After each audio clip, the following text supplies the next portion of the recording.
میرا نام فہد حسن ہے۔ آج صبح ناشتہ کرتے وقت امی کی پلیٹ میں تھوڑی سی سالن بچی تھی، جبکہ ان کے ہاتھ میں ایک روٹی بھی باقی تھی۔ وہ ادھر ادھر دیکھ رہی تھی، جیسے چاہتی ہوں کہ کوئی ان کی بات بغیر کہے سمجھ جائے۔ میں ان کے دل کی بات سمجھ گیا تھا، مگر پھر بھی خاموش رہا، کیونکہ ہمارے گھر میں کسی کی ہمت نہیں تھی کہ بھابھی کے ہوتے ہوئے خود سے کچھ لے لے۔ تھوڑی دیر بعد امی نے ہمت جمع کی اور بولی، شاہنشاہ تھوڑی سی سالن دے دو بیٹا۔ امی کی بات سن کر بھابھی نے ذرا سخت لہجے میں کہا، بس آپ کی طبیعت پہلے ہی خراب رہتی ہے، بلڈ پریشر ہر وقت بڑھا رہتا ہے، اور آپ کو دوبارہ سبزی چاہیے۔ جو کھا لیا ہے بس وہی بہت ہے۔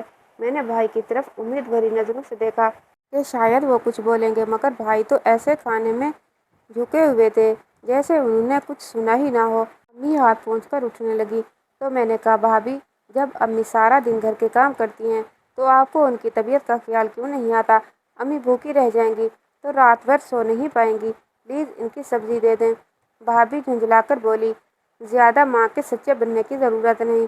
اس گھر میں جو کچھ ہو رہا ہے وہ میری آنکھوں سے چھپا نہیں۔ تم دونوں ماں بیٹے مفت کی روٹیاں توڑتے رہتے ہو۔ تمہارا بھائی محنت کرتا ہے اور تمہیں اس کی قدر نہیں۔ اب تک نوکری نہیں ملی، پہلے کچھ بن جاؤ پھر بڑی باتیں کرنا۔ بھابھی کی یہ باتیں میرے دل پر خنجر کی طرح لگی تھی، مگر میں خاموش رہا۔ امی کی بھوک مجھ سے برداشت نہ ہوئی، اس لیے میں نے پلیٹ ان کے سامنے رکھ دی اور کہا، امی یہ لے لیں، آپ کھا لیں۔ میری بات سن کر بھابھی کو غصہ آ گیا۔ انہوں نے وہ پلیٹ اٹھا کر فرش پر پھینک دی اور بولی، سمجھ میں نہیں آیا، جب میں نے کہا کھانا نہیں دینا تو تم نے میری بات کیوں نہیں مانی؟ میری آنکھوں میں آنسو آ گئے۔ میں بولا، بھابھی آپ میں تو انسانیت نام کی کوئی چیز نہیں ہے۔ یہ سنتے ہی بھابھی نے رونا شروع کر دیا اور چیخ کر بولی، یہ دیکھو روہیل، فہد کی باتیں سنو، یہ میرے ساتھ بدتمیزی کر رہا ہے۔ بھائی نے غصے سے مجھے گھورا اور بولا، اپنی بھابھی سے معافی مانگو۔ میں بولا، بھائی جب بھابھی امی کے ساتھ زیادتی کر رہی تھی تب تو آپ بالکل گونگے بہرے بنے بیٹھے تھے، اور اب اچانک آپ کو احساس ہو گیا کہ غلطی ہو رہی ہے۔ آپ کو تو بالکل بیوی کے غلام بن کر رہ گئے ہیں، آپ کو امی کا خیال بھی نہیں ہے۔ بھائی فوراً کھڑے ہو گئے اور غصے سے بولے، بس بہت ہو گیا، اب تم فوراً یہاں سے نکل جاؤ، ورنہ مجھ سے برا کوئی نہیں ہوگا۔ میرا ضبط بھی ٹوٹ گیا۔ میں بولا، سچ بھی یہی ہے بھائی، آپ سے برا کوئی ہے بھی نہیں۔ یہ سن کر بھائی نے میرے منہ پر تھپڑ مارا اور دھکے دے کر گھر سے نکال دیا۔ میں حیران اور پریشان کھڑا تھا، مجھے یقین نہیں آ رہا تھا کہ یہ سب میری زندگی میں ہو رہا ہے۔ امی روتے ہوئے بولی، روہیل تمہیں کیا ہو گیا ہے؟ تم فہد کو یوں گھر سے نہیں نکال سکتے، یہ گھر اس کا بھی ہے، تم دونوں کا برابر حصہ ہے۔ مگر بھائی چیخ کر بولا، امی اگر آپ کو اپنے دوسرے بیٹے کی اتنی فکر ہے تو آپ بھی اس کے ساتھ چلی جائیں، میں اپنے گھر میں یہ سب برداشت نہیں کر سکتا۔ اس نے امی کو بھی گھر سے نکال دیا۔ مجھے اپنی فکر نہیں تھی، میں تو کہیں بھی رہ لیتا، سڑک پر بھی سو سکتا تھا، مگر امی کو کہاں رکھوں؟ دل کانپ اٹھا۔ میں نے کہا، امی آپ کو گھر چھوڑ کر نہیں آنا چاہیے تھا، وہ آپ کے شوہر کا گھر ہے، آپ وہیں رہتی، اب میں آپ کو کہاں لیے پھروں گا؟ میرے پاس تو رہنے کی جگہ بھی نہیں ہے۔ امی روتے ہوئے بولی، ٹھیک ہے، نہ اسے میری ضرورت ہے نہ تمہیں میری پرواہ، اس سے بہتر میں مر جاؤں، زہر کھا لوں۔ پہلے ایک بیٹے نے گھر سے نکالا، اب دوسرا بھی دھتکار رہا ہے، اب بتاؤ میں کہاں جاؤں؟ میں ان کے قدم پکڑ کر کہا، امی ایسی باتیں نہ کریں، آپ میری مجبوری سمجھنے کی کوشش کریں، میں آپ سے جان نہیں چھڑا رہا، بس پریشان ہوں کہ آپ کو کہاں رکھوں، میرے پاس کوئی ٹھکانہ بھی نہیں ہے۔ امی نے میرے سر پر ہاتھ رکھا اور کہا، بیٹا فکر نہ کرو، تمہاری ماں تمہارے ساتھ ہے، اللہ ضرور کوئی نہ کوئی راستہ نکالے گا۔ میں امی کو لے کر اپنے ایک دوست کے گھر گیا، کیونکہ میرے پاس اور کوئی راستہ نہیں تھا، ہوٹل میں ٹھہرنے کے لیے پیسے نہیں تھے اور امی کے کھانے کے لیے بھی جیب خالی تھی۔ دوست نے میرا اور امی کا بہت اچھے طریقے سے استقبال کیا۔ میں نے کہا، میں بس 2 دن رہوں گا اور پھر چلا جاؤں گا۔ وہ بولا، فہد تم امی کے ساتھ آئے ہو، جب تک چاہو یہاں رہ سکتے ہو۔ مجھے پتا تھا کہ وہ بھی میری طرح اپنے والدین کے سہارے سے پل رہا تھا، زیادہ دن ہمارا خرچ نہیں اٹھا سکتا اور میں کسی پر بوجھ بننا نہیں چاہتا تھا، اس لیے میں امی کو وہیں چھوڑ کر نوکری کی تلاش میں نکل پڑا۔ یہ تو نصیب کی بات ہوتی ہے نا، کسی کے ہاتھ میں اللہ دولت کی کنجیاں دے دیتا ہے اور کسی کے ہاتھ خالی رہ جاتے ہیں۔ میرا بھائی مجھ سے کم پڑھا لکھا تھا، مگر اسے ایک بڑے ہوٹل میں مینیجر کی نوکری ملی ہوئی تھی اور تنخواہ بھی اچھی خاصی تھی، جبکہ میں جو اس سے زیادہ تعلیم یافتہ تھا سڑکوں پر دھکے کھا رہا تھا۔ اب چونکہ امی محفوظ جگہ پر تھیں، میں صبح سویرے اٹھ کر نوکری کی تلاش میں نکل جاتا اور رات 10 بجے واپس آتا۔ میں نے دوست سے 2 دن کا وقت مانگا تھا، مگر اب 4 دن گزر چکے تھے اور نوکری کہیں بھی نہیں ملی تھی۔ دل میں عجیب گھبراہٹ تھی کہ آخر میں کیا کروں۔ چوتھے دن صبح میں نے سوچا کہ اب بس دوست کے گھر سے نکل جاؤں، آگے جو اللہ کو منظور ہوگا وہی ہوگا۔ میں ایک بار پھر شہر کی گلیوں میں نوکری کی تلاش میں بھٹکنے لگا۔ کئی جگہ گیا مگر ہر طرف سے مایوسی ملی۔ تھک ہار کر ایک دیوار کے سائے میں بیٹھ گیا، تب میری نظر ایک کاغذ پر پڑی جو دیوار پر چسپاں تھا۔ اس پر لکھا تھا کہ ایک ہسپتال میں چپڑاسی کی ضرورت ہے، تنخواہ 10,000 روپے، رہائش فری۔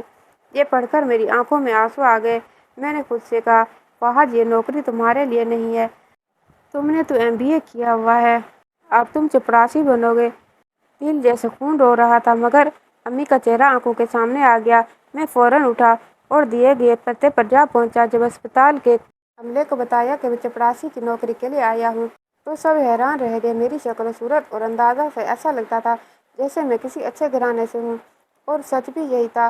کالج کے دنوں میں لڑکیاں میری شکل کی دیوانی تھیں، جیسے میں کسی ریاست کا شہزادہ ہوں۔ انٹرویو کے لیے مجھے ایک ڈاکٹر کے پاس لے جایا گیا۔ اس نے میری فائل دیکھی اور کہا، تم تو MBA کیا ہوا ہے اور تم چپڑاسی بننا چاہتے ہو؟ یہ نوکری تو ان پڑھ لوگوں کے لیے ہے جو مزدوری روزی نہیں کماتے، تم ایسا کیوں کرنا چاہتے ہو؟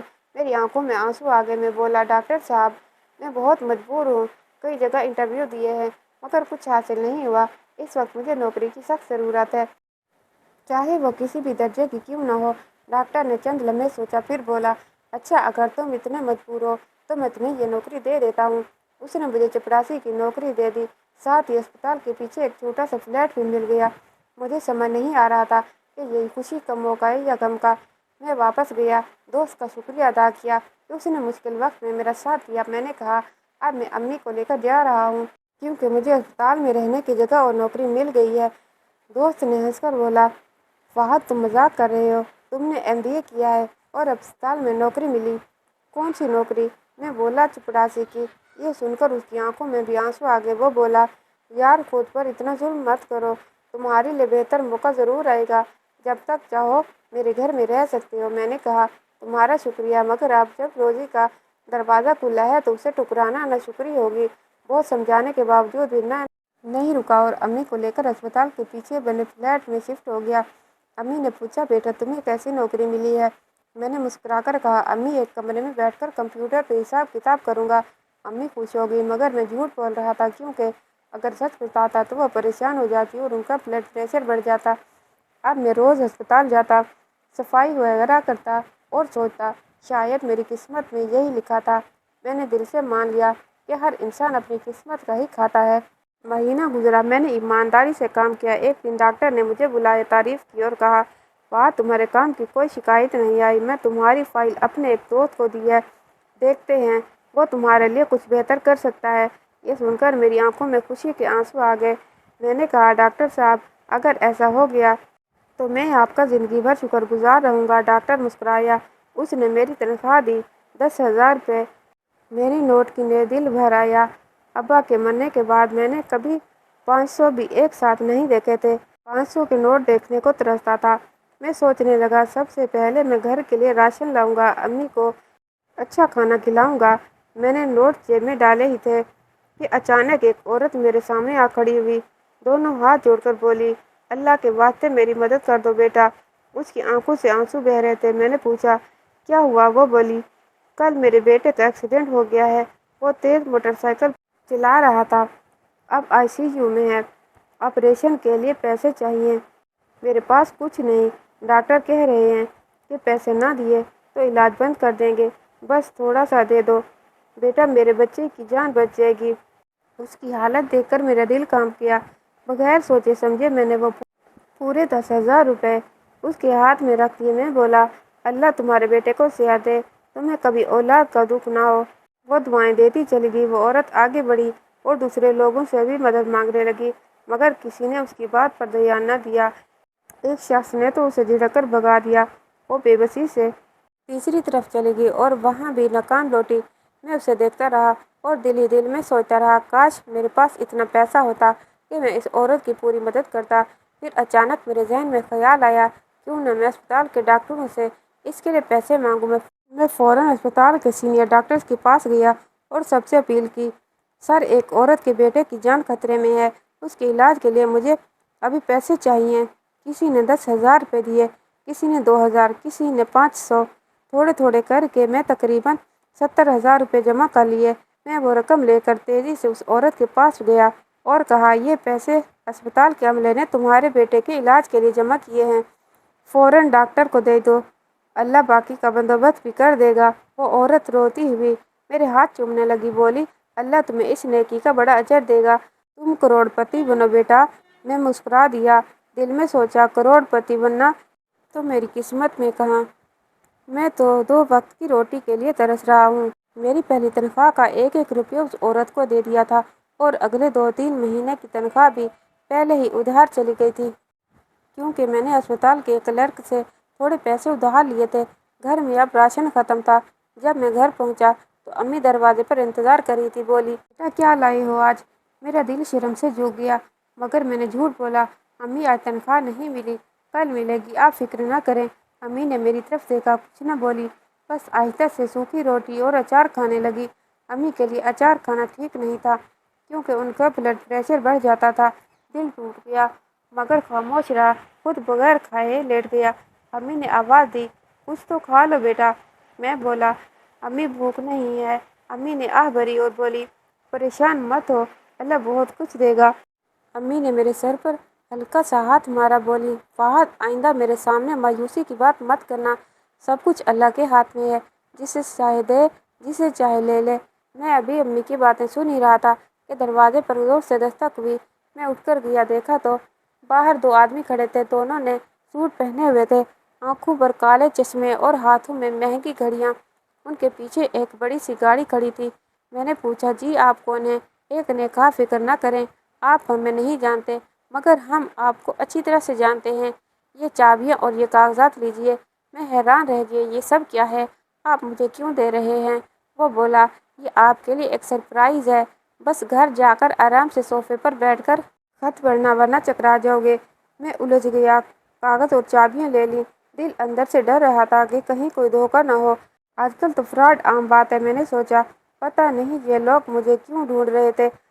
امی نے پوچھا، بیٹا کون تھا دروازے پر؟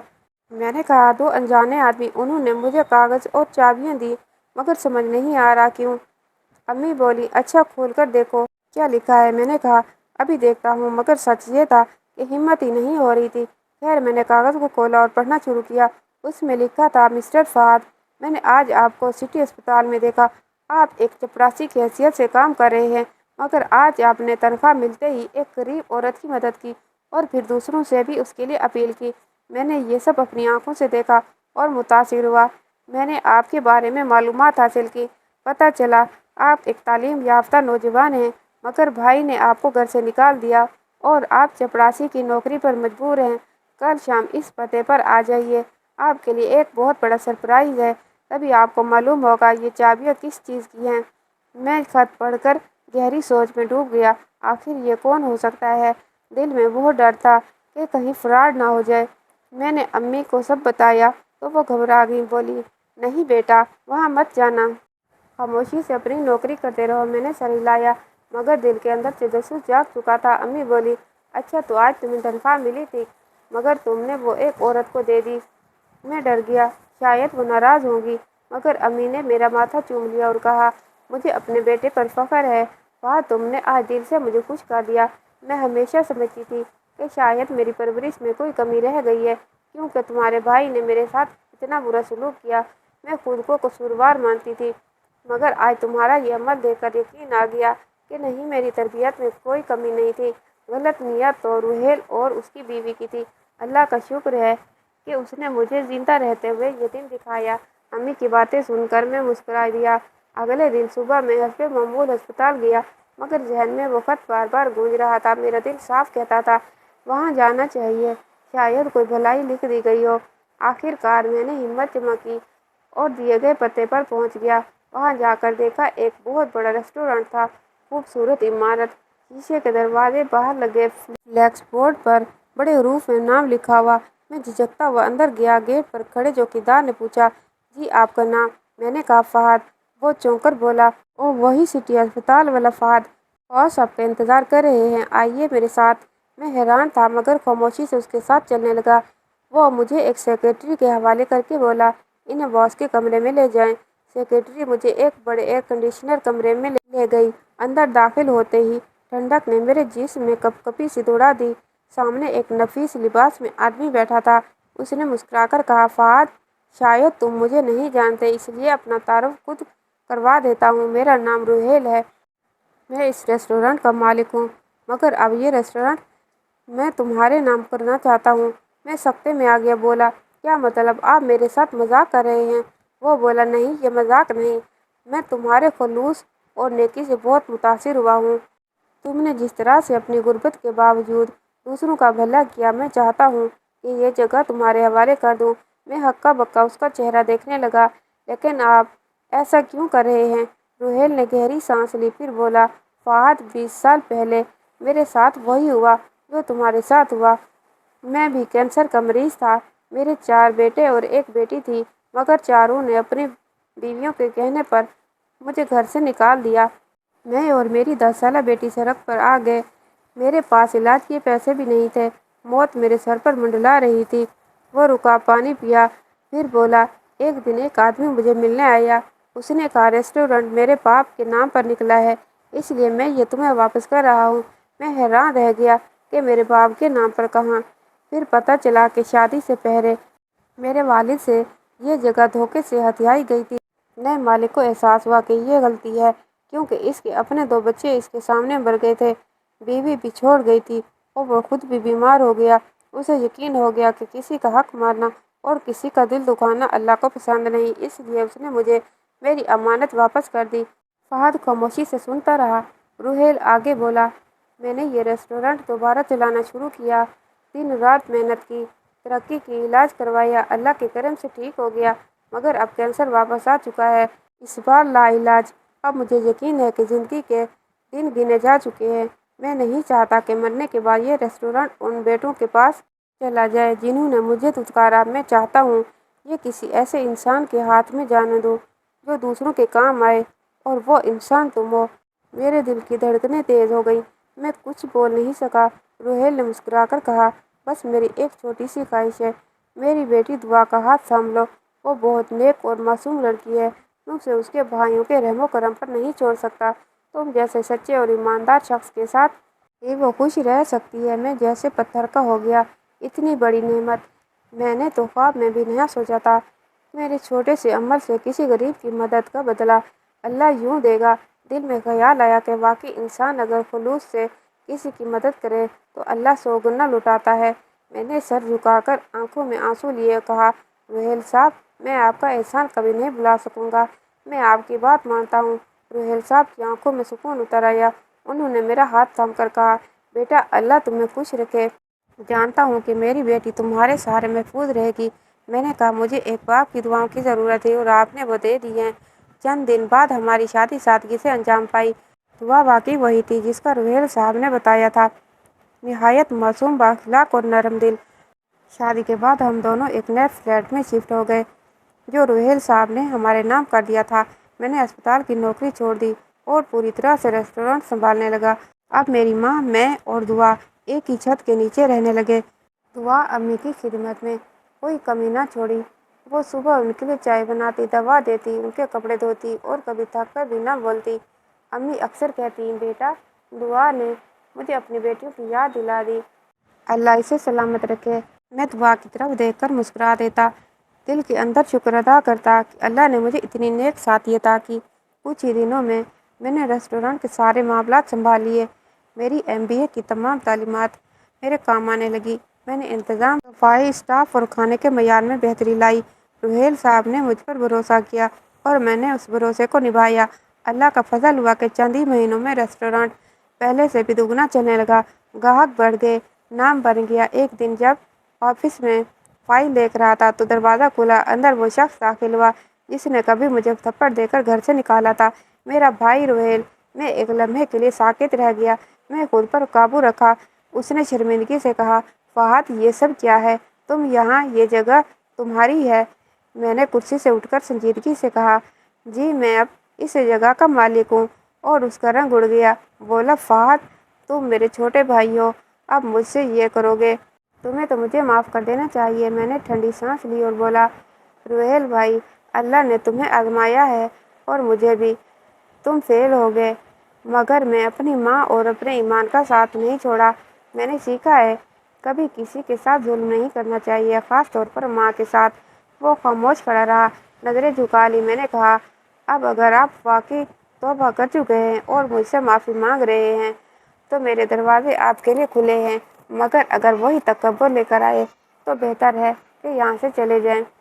اس کی آنکھوں سے آنسو بہہ نکلے۔ وہ بولا، فہد میں بہت شرمندہ ہوں۔ میری بیوی نے میری عقل پر پردہ ڈال دیا تھا، اگر ہو سکے تو مجھے معاف کر دو۔ میں چند لمحے خاموش رہا اور پھر بولا، بھائی، اماں نے بھی تمہیں معاف کر دیا ہے۔ میں کون ہوتا ہوں منع کرنے والا؟ یہ سنتے ہی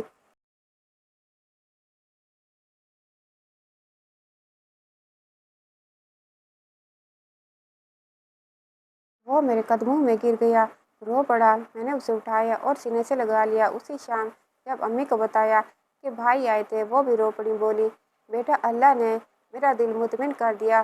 اب مجھے لگتا ہے کہ میں تمہیں ایمان کے راستے پر چلانا سکھایا۔ میں ان کے قدم چومے بولا، امی، یہ سب تو آپ کی دعاؤں کا نتیجہ ہے۔ وقت گزرتا گیا، روحیل صاحب دنیا سے رخصت ہو گئے۔ میں نے ان کے ریسٹورانٹ کو ان کے نام سے چلایا اور ان کی خواہش کے مطابق غریبوں کے لیے فری کھانے کا انتظام کیا۔ آج میرا کاروبار کامیاب ہے، میرے پاس سب کچھ ہے، مگر کبھی بھول نہیں پایا کہ میں کہاں سے اٹھا تھا۔ امی کی دعائیں، دعا کا ساتھ اور ایک غریب عورت کی بد دعا کی بجائے دی ہوئی دعا، یہی میری دولت ہے۔ میں اب ہر رات اللہ سے یہ دعا کرتا ہوں، یا رب، جس طرح تو نے میرے دکھوں کو راحت میں بدلا، ویسے ہی ہر غریب، ہر بے بس انسان کو عزت اور سکون عطا فرما۔ اور ہاں، کبھی کبھی میں خود سے پوچھتا ہوں، کیا واقعی مجھے اپنے بھائی اور بھابھی کو مکمل طور پر معاف کر دینا چاہیے؟ آپ لوگ بتائیں، کیا معاف کر دینا چاہیے؟ معاف کرنا سب سے بڑی جیت نہیں ہوتی۔ دوستو، آپ کو ہماری ویڈیو کیسی لگی؟ کمنٹ باکس میں رائے کا اظہار کیجیے گا۔